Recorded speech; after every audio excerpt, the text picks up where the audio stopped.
Hi, everybody, and thank you so much for joining us here on Twitter Spaces, our podcast, and other platforms for our discussion on sustainability. My name is Nancy Byrne, and I'm the senior producer here at the City of Las Vegas. And when it comes to sustainability, Las Vegas is probably one of the last places you think of because of bright lights, the 24/7 lifestyle, and you might think of excessiveness, but actually, our community has become an award winning model for others to follow. Today, we are joined by experts to talk about how the future looks pertaining to the city's sustainability efforts now and for the future. So, let's talk about why we're talking about sustainability. Well, by 2050, it's projected that Las Vegas's population will grow by 300,000 people. Now, as you can imagine, this is expected to put a strain on our already limited resources. For example, it's been talked about a lot lately, and that is our water shortage, our resource, the precious resource of water. We're already dealing with the shortage due to the climate change affecting the Colorado River, but anticipating these factors, we've decided to be proactive, and this has put us ahead of the curve. For example, we just want to let you know that since there was a water shortage, we have now been allotted 279,000 acre feet of water because of the water shortage. But last year, we only used 255,000. So we're really trying to stay ahead of the curve. And thanks to the U.S. Green Building Council's Lead for Cities rating system framework, we have crafted our 2050 master plan, which is a 30-year plan to make us a leader, continue to be a leader in resilient, healthy cities, and continue to improve the quality of life for all of our residents. The 2050 master plan also gives residents access to services, education, and jobs. But sometimes many people wonder what we're doing to make sure our city has a sustainable future when it comes to the environment and climate change wise. We're going to discuss that today, which is America Recycles Day. I'd like to introduce you to our speakers. First of all, joining us, Hillary Varnador of Lead for U.S. Program at the U.S. Green Building Council, which we're going to refer to as USGBC from now on, and Marco Vallada, who is with the City of Las Vegas, our sustainability team. Thanks, everybody, for being here. Thanks, Nancy. Thanks for having us. Yep, thank you. Absolutely. Marco, we're going to go ahead and start with you. When it comes to sustainability, given the water shortage that is affecting Lake Mead, which is our main water source, water conservation is on the forefront of most residents' minds. I was at a get-together this weekend, and it's all anybody was talking about. Can you share with us some things that we've done to make sure that we are conserving water? Yeah, thanks, Nancy. So you're right. Lake Mead is approximately 90% of Las Vegas's water supply, and that represents an allocation of about 300,000 acre feet per year. And that's 2% of the total allocation as part of the 100-year-old seven-state Colorado River Compact. And due in large part to the drought that we've had since 2000, we've been under a tremendous amount of pressure and factor in climate change. That has been further exacerbated. It's been reported in the media that we've been receiving cuts in our allocation.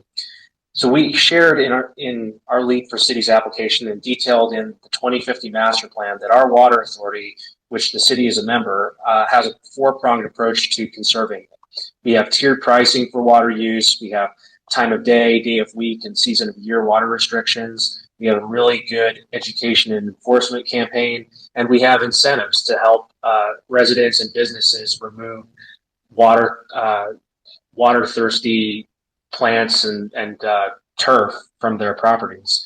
So the city itself has been doing all of these things. We've been treating and returning about 900 million gallons of water per day back to Lake Mead, and that further extends the water consumption that we have and our allocation. We've xeriscaped our, that means using existing or desert landscaping in our existing parks and at golf courses and facilities. And we've replaced non-functional turf, so turf that's more aesthetic than has a useful purpose. And then we've converted more than 50 acres of our sports fields to artificial turf. And as a result of that, the city itself has saved about 2.5 billion gallons of water over the past decade. And when you add all of those things up across the entire city, if everybody is doing that within the other jurisdictions that are a part of the Las Vegas Valley, we can help extend the life of our community in terms of our resource allocation. And then when we do that in conjunction with California and Arizona, we're able to help prepare for that population growth that is anticipated to happen over the next 30 years. So we've all heard the saying, basically, that, as you mentioned, Marco, that 100% of the water used indoors is reclaimed, recycled. Outdoors, it's like once done and it is gone. So would you mind touching on the 2004 ordinance, basically restricting grass in new residential areas? Yeah, for more than 15 years now.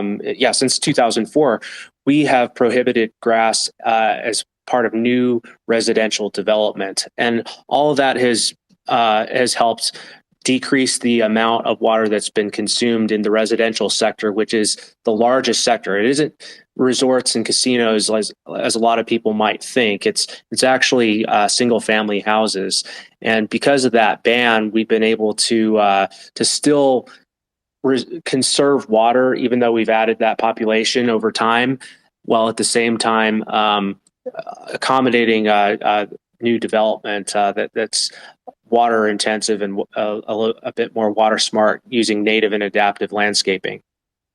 Great, because I know people see all this construction going on and think, "Oh, how are we going to sustain this?" But that does help, knowing that. Hillary, the city's made considerable progress on sustainability by taking advantage of the unique opportunity to certify with USGBC as it looked to the future in our master plan development process. What does it mean? We keep hearing LEED certified. What exactly does that mean, and why is it such a useful tool? Well, thanks, Nancy. First, I just want to comment on that piece that Marco was just talking about, tied to water conservation. And I was thinking it had to have been 15 years ago, because I was actually at the American Planning Association conference in Las Vegas in either '05 or '06. And I know that it was your xeriscaping and all of the buybacks and turf related programs that were really front and center that year. So congratulations on that work. It obviously has been in place for quite a long time. So happy to be here today. So local governments that certified a lead for cities, they're really, just by coming to the program, they're demonstrating leadership and a commitment to accountability and continuous improvement. So we actually look at a holistic approach to sustainability in the rating system. So we're looking at the social, economic, and environmental dimensions of sustainability.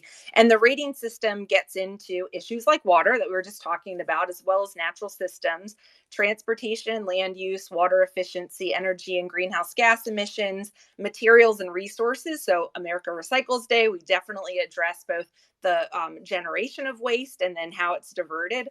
And then we also have a quality of life category that's really honing in on social equity, economic prosperity, public health, education, all of that kind of social and economic side of sustainability.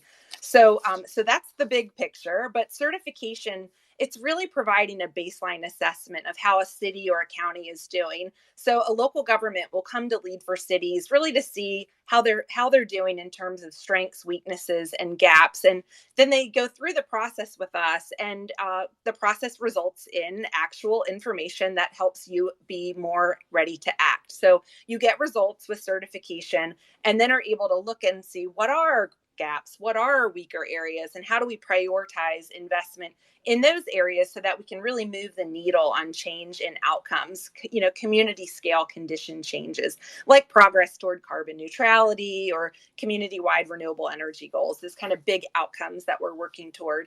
So the fact that Las Vegas went through certification in parallel to designing and delivering their 2050 master plan, it really means that they're able to roll all of that information right into the plan.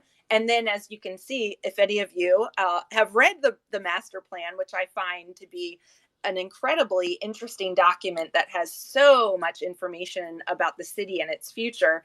But you can see in the implementation sections, how really the city intends to carry out those issues that they've addressed through the Lead for Cities process.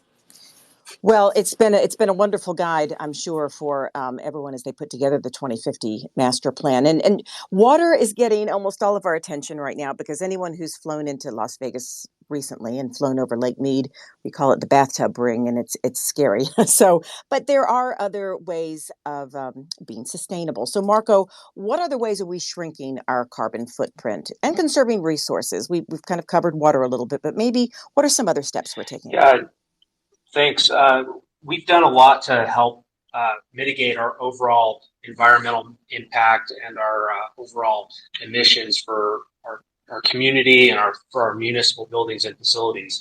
A lot of that started back in 2005 when our former mayor, Oscar Goodman, signed on to the U.S. Conference of Mayors Climate Protection Agreement. And along with that was a resolution to construct city buildings to LEED standards. And we've continued to do that.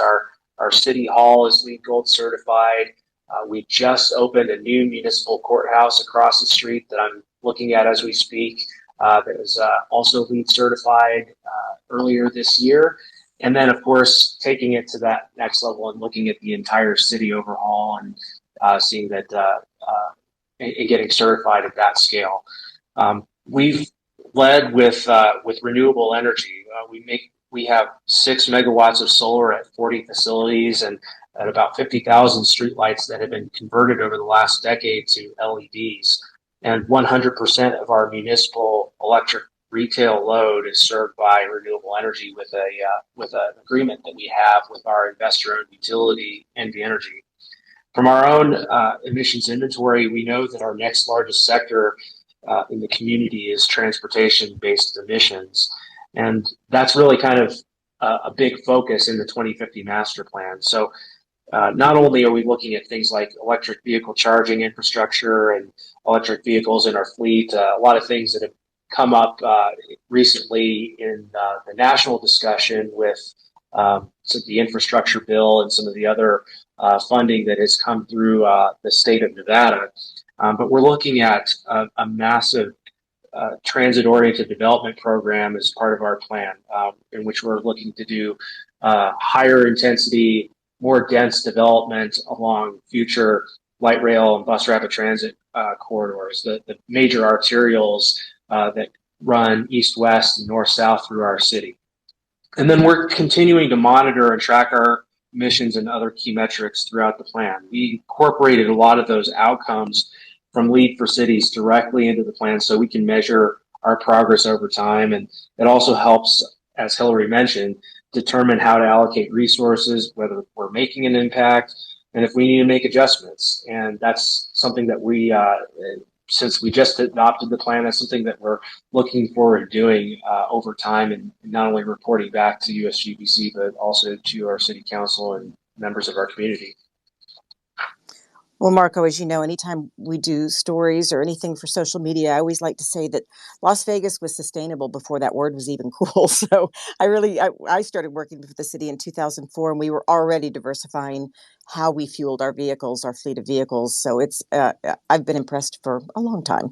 Hillary, speaking of technology, how can we make sure we're keeping up with it, with new developments and changes that arise over time, when it comes to creating better sustainability for the city and, of course, for our residents? Yeah, that's a great question. So, our program's actually a global rating system. So, Lead for Cities has had a really strong history of development in the US, but it is global. And so we work with cities like Sapporo, Japan, and Surat, India, Dubai, which is, brings the kind of that peer network of other cities, towns, and counties that are committed to continuous improvement and accountability all together. Just this past week, we actually were at the COP26, the UN conference on climate change, and really got to make those deep connections with places like Glasgow and Paris and Oslo that are really pushing hard on a lot of the goals and targets that Marco raised. So really making sure that we're bringing thought leadership into the program is really critical, and then allowing that kind of collaboration across city so that people get exposed to the work, all around the world, and kind of hone in on strategies that are going to help them make the most, accelerate progress in their city. But the rating system itself evolves. So we make these connections with the people that are involved and learn from them, of course. But we know that sustainability as a field of practice is changing really fast. Just looking back 10 plus years on just our work on social equity, there's just been so much more that we've learned over the years that we've been able to weave into the rating system to just do a better job. And so one place in our rating system that I didn't touch on is that we do have an innovation category. That's a place where new ideas kind of come to fruition. So a project can come to, and when I say a project, I mean a local government, they can apply for innovation credit for something that's either not in the rating system, or maybe it's something that they're doing that's above and beyond what's already in there. And so those innovation credits really help us to gauge where the market is headed. And then we're able to bring those into the framework over time, just through our internal continuous improvement process. Our rating systems evolve as well, right? So those are just a couple of examples. I'm glad you brought up the UN conference, because as we all know, this is a global issue. It's not, I mean, we're real proud of what we're doing here in our community, but it takes the whole planet. So Marco, can you just kind of elaborate on maybe 3 additional best practices that we're doing now or that are in our 2050 master plan to keep ourselves sustainable for the future? Yeah. So a lot of the additional best practices themselves are rooted in our master plan's guiding principles, and I like to think that they go beyond just the city itself. It kind of goes back to uh, individual activities themselves. Doing things like recycling and taking public transportation, and doing all the things that make a city livable and healthy. And those are personal things that you can do. And some of them might be bigger steps, like putting solar panels on your roof, or taking out your front yard's grass and replacing it with desert landscaping. But I mean, those are things that really go back to the individual, and that recognition that that we're all in this together. One of our guiding principles is resilience, and we looked across the city at how we're going to be adapting to this new climate that's even hotter and drier in the West. The city's own hazard and vulnerability assessment was conducted as part of Lead for Cities, and it really focused on environmental and then human-caused hazards, and how we can how they could impact our major systems, and ways we should be thinking about things in the future. So obviously there's the drought, but we also have the threat of flash flooding, and during the summer we have a monsoonal season that's really active, and to contend with that, we have an extensive flood control network that does a pretty effective job of minimizing, property damage and transportation disruptions. We have extreme heat during the summer, and we have, an urban heat island effect that makes it that much hotter in the summer. In the past couple of months, even November, I mean, we've had above normal temperatures. I mean, it's been pretty nice out, but 80 degrees in the middle of November is a little bit unusual. So making sure that we plant trees and provide cooling stations for people when it is 115 out, those are things that we need to be prepared for in the future. We're also thinking about equity. Environmental justice is an ongoing focus in our plan, and we want to make sure that existing low-income communities, as well as the city's Latino and African American neighborhoods, aren't impacted by things like extreme heat.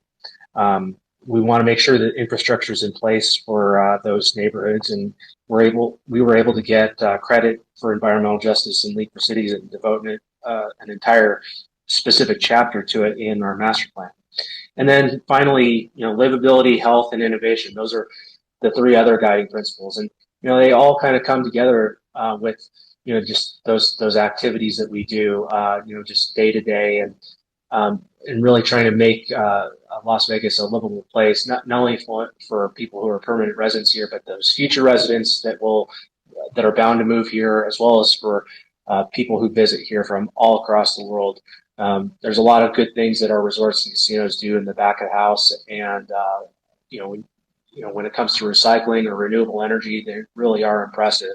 And ultimately, when you put all those things together, that makes for a livable community. You mentioned the flood district and our funneling system to try to keep floodwaters from being a problem. I think we've had just over 1.5 inches of rain this year. I think we'd all love to see those washes be put to the test. We've worked closely with Marco for years and the city of Las Vegas, and we're just really proud of the work that they're doing. I know they've been focused, as you are, on just really ensuring that Las Vegas gets the credit they deserve for the commitment and the leadership that they've taken on sustainability and climate issues. So this has been a really great opportunity to do that, and we acknowledge their work through the 2050 master plan. We did have a call for plans this year and recognized cities that had plans that were aligned with Lead for Cities, and it really stands out as the best of the best. And I hope that other local governments around the country who are really thinking about the future and where to allocate resources and just what actions to implement, that they look to the Las Vegas master plan for ideas. It's a great document and also shows how to connect it with Lead for Cities. So great job, Las Vegas. Thanks, Marco. It's so nice to be able to be on this program with you today. Yeah, and thank you to U.S. Green Building Council for providing us those resources and a lot of guidance on how to do that and actually put these plans into action. And that's ultimately what we're trying to do is make Las Vegas and the world a better place. Well, I want to thank you both, Hillary Varnador of the U.S. Green Building Council, specifically Lead for Cities program, and of course, Marco. So glad that you could be with us also today, Marco Velado, Sustainability Officer with our Planning Department. And thanks to everybody who was listening, because listening shows you care, and we need everybody to care, especially here on Recycle Day. So thank you all for being with us. This wraps up our discussion about the city's sustainable future. If you'd like more information, by the way, on the 2050 Master Plan, just head to masterplan.vegas. Thanks, everybody.